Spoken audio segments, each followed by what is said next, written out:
आपल्या इथे 10. आन्सर किती आला 10. राईट डाऊन करूयात.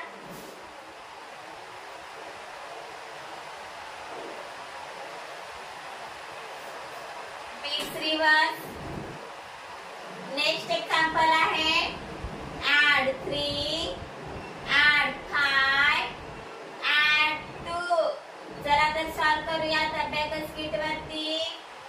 फर्स्ट आहे add 3, add 5, sorry add 3, add 5, add 2. add 2 करायला आपल्याकडे बिट्स अवेलेबल आहेत का? नाही. मग काय करायचं? add 2 चा फॉर्म्युला यूज करायचा.